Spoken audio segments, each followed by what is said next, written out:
Boneco de Olinda. Eita, crianças. Crianças, vamos lá. Ai, estou cansada de fazer macacadas. Vamos lá. Crianças, é o seguinte. Hoje vamos para o continente europeu, ok?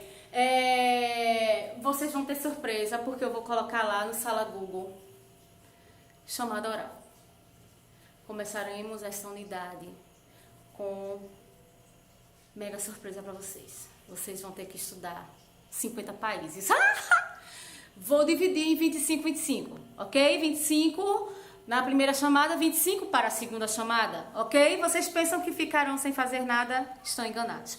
Vamos agora para a Europa, ok? A Europa, para os que são desorientados, tá certo? De plantão, fiquem sabendo que a Europa... Tem uma moto aqui na rua. A Europa não é um país. A Europa é um continente, tá certo? O que é um continente?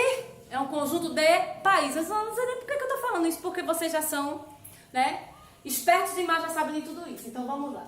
A Europa, tá certo? É um dos 6 continentes do mundo, tá? Eu tenho quais continentes no mundo? Eu tenho a América, a Ásia, a África, a Oceania e a Antártida, tá? Por isso que ele é o 6º. Tá? É um dos, porque vocês estavam pensando, eita tia, a gente só tem 5. Não, tem a Antártida também, que é o continente gelado, ok? Então vamos lá, tá? Vê só, fazia parte da Eurásia, tá? Isso eu quero fazer, eu quero falar o quê? Eu quero lembrar vocês que a gente era, tá, uma Pangeia. Éramos os continentes todos unidos. Aí, tá, houve a teoria da deriva continental e as placas tectônicas elas foram se separando, formando 2 blocos de continentes que foram a Eurásia, tá, e a Gondwana. Hoje eu estou me esquecendo de tudo, mas eu vou me lembrar. Tá certo, Eurásia e a Gondwana.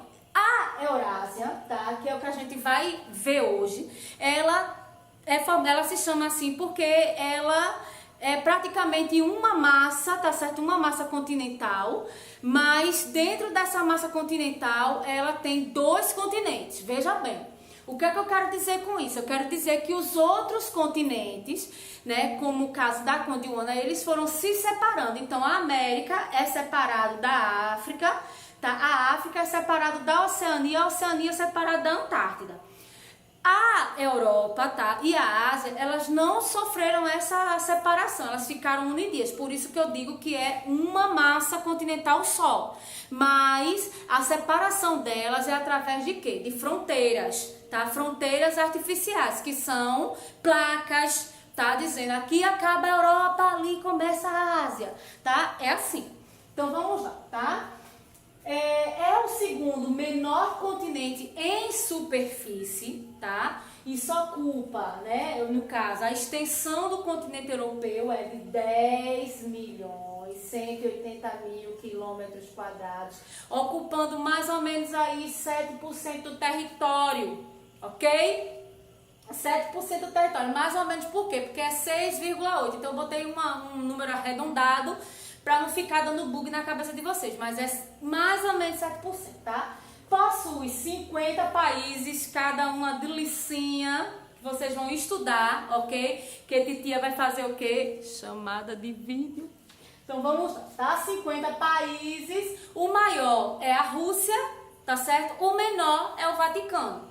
Ok? A Rússia, a gente tem uma questãozinha aí que vale deixar bem claro para vocês que a Rússia é um dos países que tá ali dividido, tá? Eu encontro a Rússia em território asiático e encontro também a Rússia em território europeu, tá? Então a Rússia tá ali dividido, tá certo? Vai encontrar ali na divisão.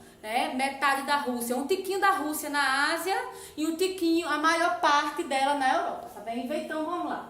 É o 4º continente, tá certo? Mais populoso do mundo. Populoso tem a ver com quantidade enorme de pessoas, tá?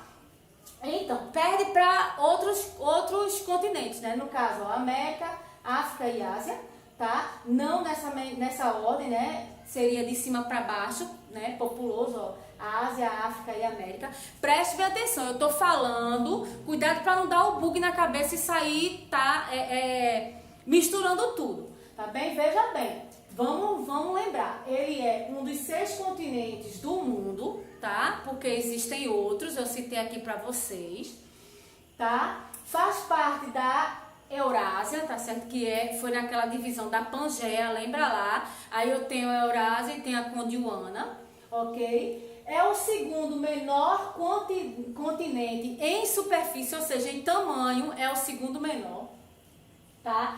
Possui 50 países e é o 4º continente em questão de população, de quantidade de gente. Então, quando você pensa qual é o maior, Ásia. Só na Ásia você tem a China, tá? E a Índia. A China, que é o país mais populoso, e a Índia, que também é um dos países mais populosos também do mundo. Então, você lembra que tudo grande de quantidade de pessoas está na Ásia, tá? Depois a África, depois a América e depois a Europa. Então, vê só. Qual é a quantidade, tá certo, de população lá? A gente tem, em 2015, tá? Em 2015, vale lembrar que a gente está em 2020. E também vale lembrar que essa quantidade de pessoas, ela vai aumentando, mas que a gente só vai ter o censo demográfico daqui a quantos anos? A 10 anos, porque o censo só é feito de 10 em 10 anos, ok? Então, vê bem. Isso também depende, varia de cada país para país, tá? Pode ser que o censo demográfico seja em 2021, principalmente por causa agora da pandemia, tá? Então, vê só. Com 740 milhões de habitantes em 2015. Claro que isso aumentou, lógico, né, no decorrer de 2016, mas também vamos deixar bem claro que a Europa não é a América. A Europa, ela tem aquela questãozinha do controle de natalidade. Então, na Europa, os países europeus, eles não costumam muito ter uma população muito grande. Por quê? Porque como eles são países, né, de nível mais elevado, eu falo assim, não só economicamente falando, mas culturalmente falando, é muito difícil eles terem vários filhos, né? Então, quanto mais o nível de escolaridade, né, quanto mais se estuda, é isso que eu tô querendo dizer, quanto mais se estuda, menos filho. Porque aí ele vai botar na balança que filho vai ter escola para pagar, tem plano de saúde, né? Tem fralda, tem leite, tem isso, tem trabalho. Então, eles pensam bastante antes de ter filhos. Já é diferente daqui da América, que a gente tem um nível de escolaridade mais baixo. Então, quanto menor o nível de escolaridade, mais filho você tem. Veja o pessoal da Baixada, né? É filho à torta e direita e acha que quem tem que bancar é o Bolsa Família, né? Porque acha assim, não, o governo dá escola, o governo tem posto de saúde, tome filho, né? Pra cima e pra baixo. Ou seja, isso é questão de cultura. Então, na Europa, a população ela não tende muito a aumentar. É tanto que a gente tem, ó, presta atenção, a gente tem 740 milhões de habitantes em 2015, isso equivale a 11% da população naquela época. Aí, os estudiosos determinam que essa população ela tende a diminuir, tá? Ou seja, eles estudam e veem, avaliam direitinho que no ano de 2050, para vocês terem uma ideia, ou seja, daqui a 30 anos, essa população vai diminuir e vai cair para 7%, tá? Ou seja, isso quer dizer que a Europa já chegou próximo a essa porcentagem aí, tá certo? Né? Então, antes ela tinha, vamos dizer, no ano, tá certo, de 1900, essa porcentagem era de 1%, tá? Ou seja, isso eu quero dizer aqui, ó, que se eu tenho 11% da população, a cada 100 habitantes, 11 pessoas moram dentro do território europeu, tá bem? Para vocês terem uma ideia. Aí, vê só, a Europa, ela é nomeada, ela é conhecida como Grécia Antiga, tá? Por quê? Porque ela é chamada de berço da cultura ocidental. O que eu quero dizer com isso? Eu quero dizer que a maioria dos desenvolvimentos históricos aconteceram aonde? No continente europeu, tá? Presta atenção.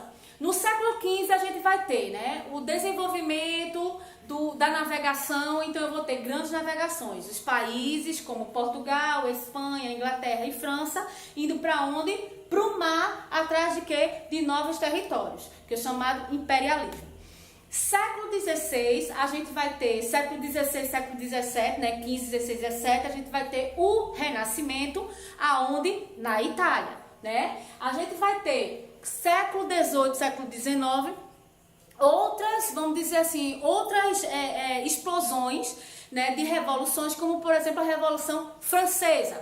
A gente vai ter também no século XIX o estouro das duas guerras, a Primeira Guerra e a Segunda Guerra Mundial, que aconteceram aonde? Na Europa. Então a gente vai ter, tá, todo esse desenvolvimento, fora também que a gente vai ter, tá, no século XX, né, a Europa dividida no chamado, na chamada cortina de ferro. Essa cortina de ferro, ela vai determinar ali, né, a Alemanha dividida, né. Então essa cortina de ferro, ela acontece aonde? Ali também na Europa, justamente por quê? Porque vai ter a divisão, né, de dois países poderosos, né, os Estados Unidos, que não é europeu, é americano, versus a Rússia na Guerra Fria, e aí tomando o domínio de quem? Dos países europeus, né? Então os países da Europa nessa época aí da Guerra Fria deixam de ser tão poderosos assim e passam a dar margem a um país americano, tá? Então veja bem, a gente vai ter, tá? Se eu não tiver dúvida aí, a gente continua dizendo que a moeda da Europa é o euro, tá? É o euro. Não é assim tão, vamos dizer, tão importante como o dólar, mas também é uma moeda que tem bastante poder, tá? A gente tem, ó, o acordo de Schengen, tá? Schengen,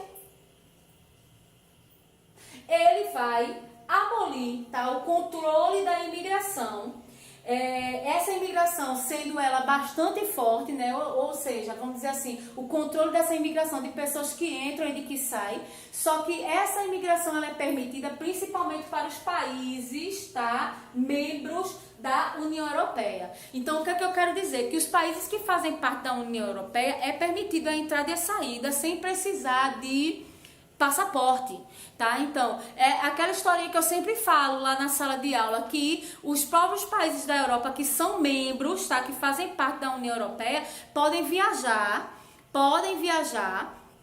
de um país para outro, tá? Com uma passagem só. Tá bem diferente de, por exemplo, eu quero visitar a Europa. Então, se eu for visitar a Europa, eu tenho, claro, lógico, evidente que dá entrada no meu passaporte, mas aí tá, como eu já tô ali dentro, eu posso visitar outros países utilizando uma passagem só, mas aí eu tenho gasto com o passaporte. Já o pessoal de lá não precisa gastar com o passaporte, ok? Eu vou sair da frente para poder vocês ficarem dando visão do quadro, ok? Não saiam daí por enquanto. Agora, né? Não é isso. Tá. Crianças, cheiro e até a próxima aula.